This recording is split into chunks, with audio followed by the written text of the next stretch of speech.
After working on some key garden beds in the landscape, our next priority has been planting trees and shrubs, including establishing an orchard, berry patch, and nut grove area. Though we'll be planting fruit and nut-bearing trees for both human and wildlife consumption throughout the landscape, we wanted to concentrate the majority of the plants in designated areas so that they are easier for us to access and initially care for. The orchard and berries will largely be off the eastern side of the land, in the upper part of the meadow area, whereas the nut grove will be further down off the interstitial area and just east of the future agroforestry area, where there is already a nice collection of shagbark hickory, northern red oak, and white oak. Though each of these areas feel very separate on a map, our goal will be to seamlessly blend them into one another so that the landscape begins feeling more cohesive. Though we recently just got many of the trees and shrubs in the ground, we thought we'd at least start with an early tour of the orchard area. All right, so I want to show you the orchard that we put in really recently. When did we plant this up? March, April?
When Sean was here from Edible Acres, when he was looking at water management, we already had these berms up. We started putting them up in October, September of last year. September, October, I think, of last year we got these with the idea of planting them in the spring.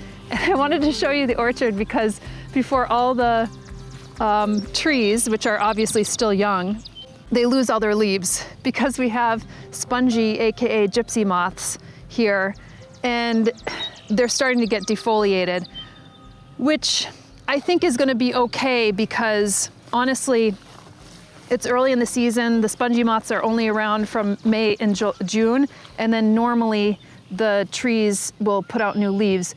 I hope that these are going to be okay because, I came out here and sprayed some soap and stuff like that, but you have to come out here morning, noon, and night to do that. So I think it's just a lost cause, but I'm hoping that this plant has energy enough to kind of push through this. I mean, look at this they're tiny now, but they get much larger. I'm just gonna crush that mofo right there. But what I found out is that they really love the apple and the crabapple trees. The plum, this is a plum, and there's a pear down here I'll show you that, they don't like it as much. This is, I think this is a crab apple, so they like the crab apple and apples. And then look at the pear. It's barely touched. I mean, you could see that they'll eat the leaves, but not as much, and they tend to go up to the top of the tree and go down. But I started planting some more vegetables and berries in here too, because the idea is to grow out this berm. So this is a Gaylussacia brachycera, so it's a huckleberry. And then this is a new one for me. This is Prunus pumila var depressa. So it's a sand cherry that's prostrate, which is kind of cool. So it'll go out to about 4 feet and goes about 2 feet tall. These are Arctic raspberries. So I actually have these growing in a shade garden, and they have a beautiful coral pink flower, and they do get little raspberries, and it's a sprawler. It takes a little while to kind of grow out, but again, I want to shade a lot of this soil and kind of protect it from the weed seeds kind of moving in, which you could see here.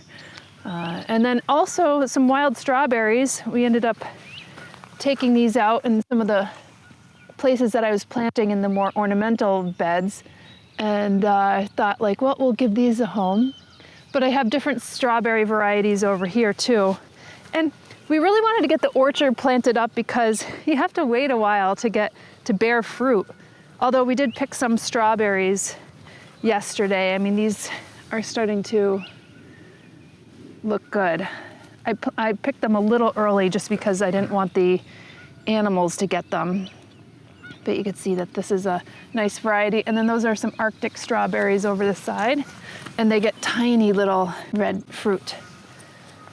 This is a cranberry. So this is also another spreader. And then I just kind of planted some herbs and vegetables because we have the bed space, because obviously these trees aren't leafed out yet. I mean, they're not leafed out because they're getting munched on by these spongy moths, but they haven't leafed out yet because it's still early in the season. They're still young.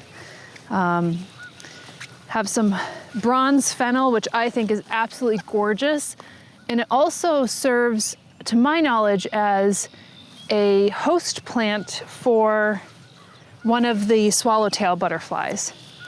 This is a persimmon.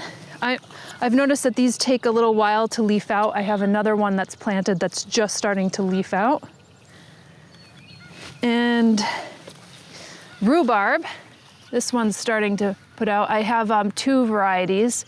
I have Canada Red and Victoria. I think that's Victoria, and that's Canada Red.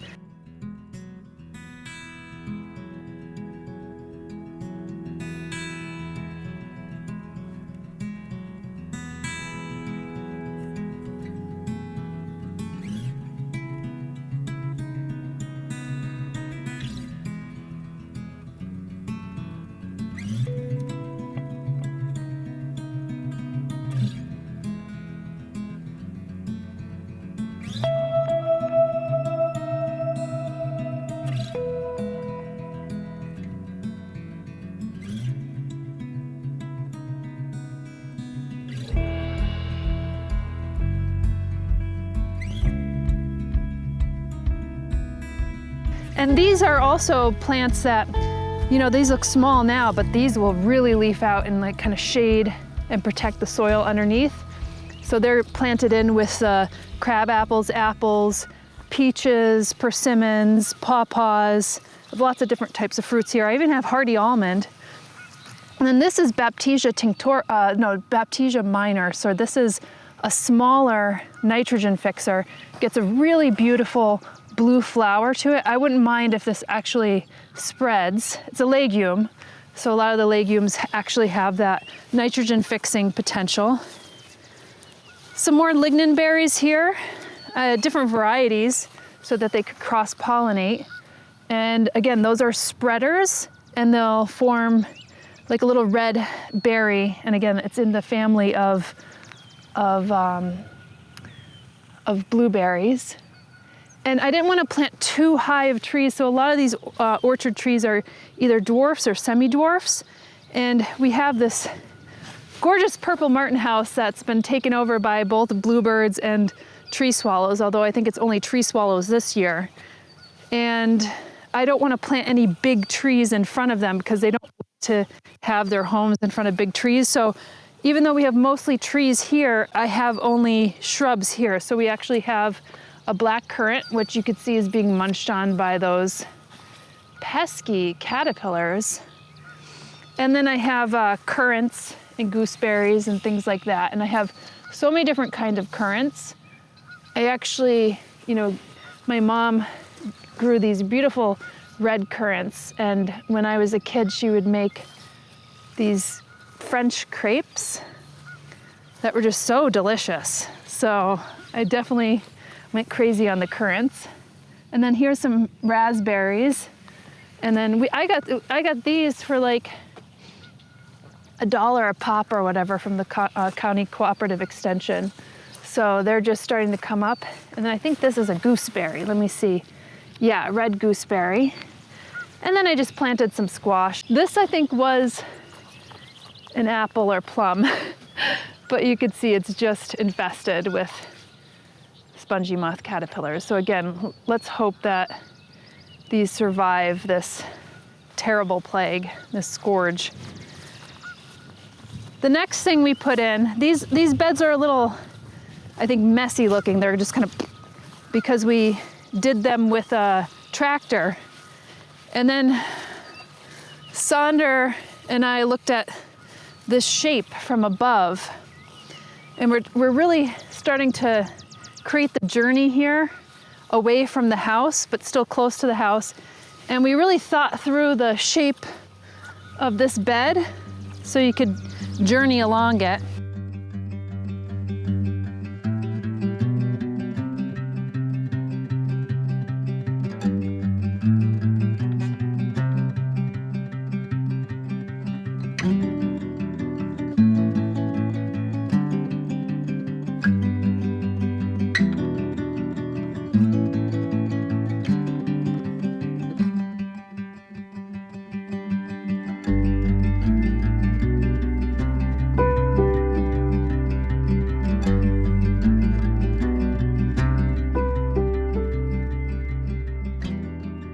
And I have a beach plum here, and these are all sorts of blackberries. Some of them got a little frostbitten because we had a late frost, but then you could see some of the green starting back up, so I'm not too worried about it.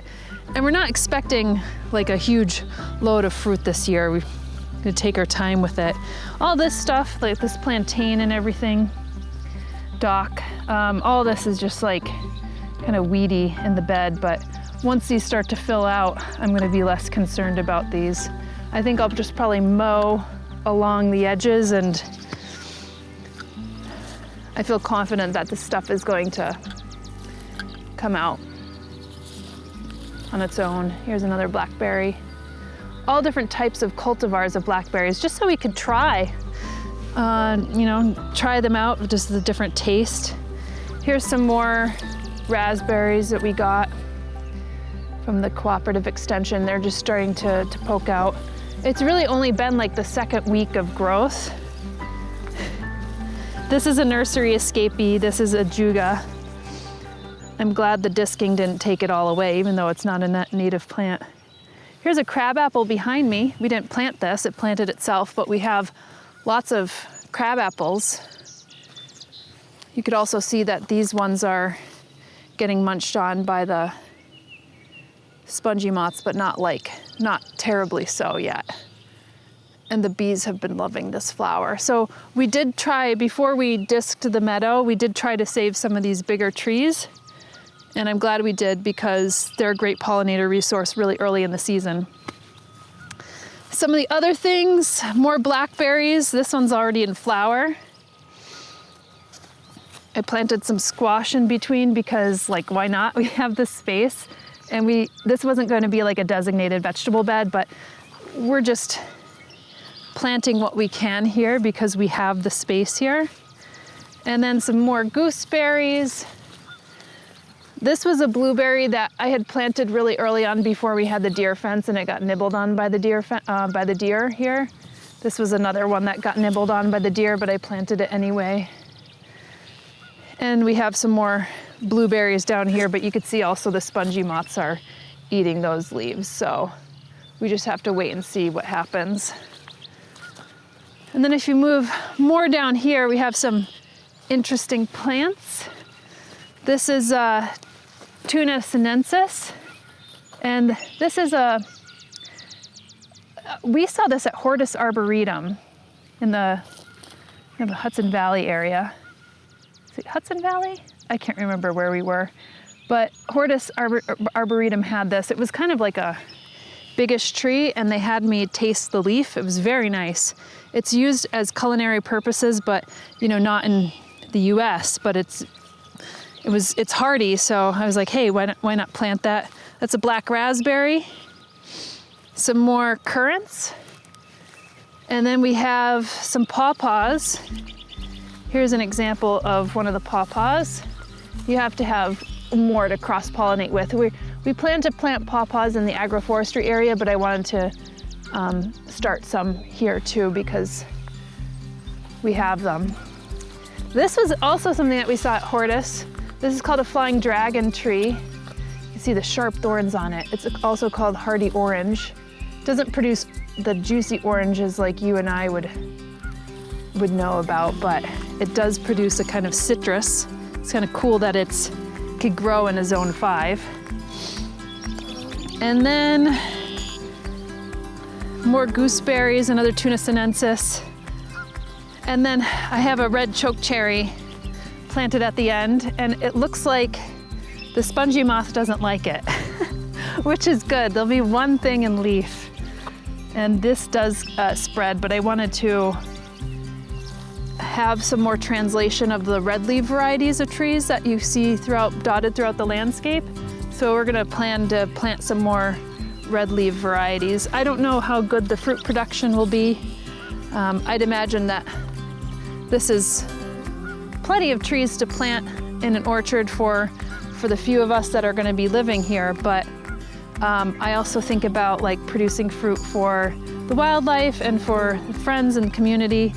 I do think that we need to put in another bed though, because I have more fruit trees and berry bushes that need to go in, so we need to discuss like where that will go. But yeah, this is the orchard so far. I mean, it's at the very early stages of it, so I don't foresee us having too much fruit. But over the years, we'll have to give you some updates on how it'll look. We'll keep you posted here on how the landscape progresses throughout the year. And if you're keen to help us out, then we'd love for you to subscribe to the channel. It not only helps us grow, but we're also committing 10% of our Google AdSense dollars back to the Finger Lakes area. That's being matched by our partners over at Espoma Organic, so your viewership and support really does help. Thanks so much, and we'll see you in the next video.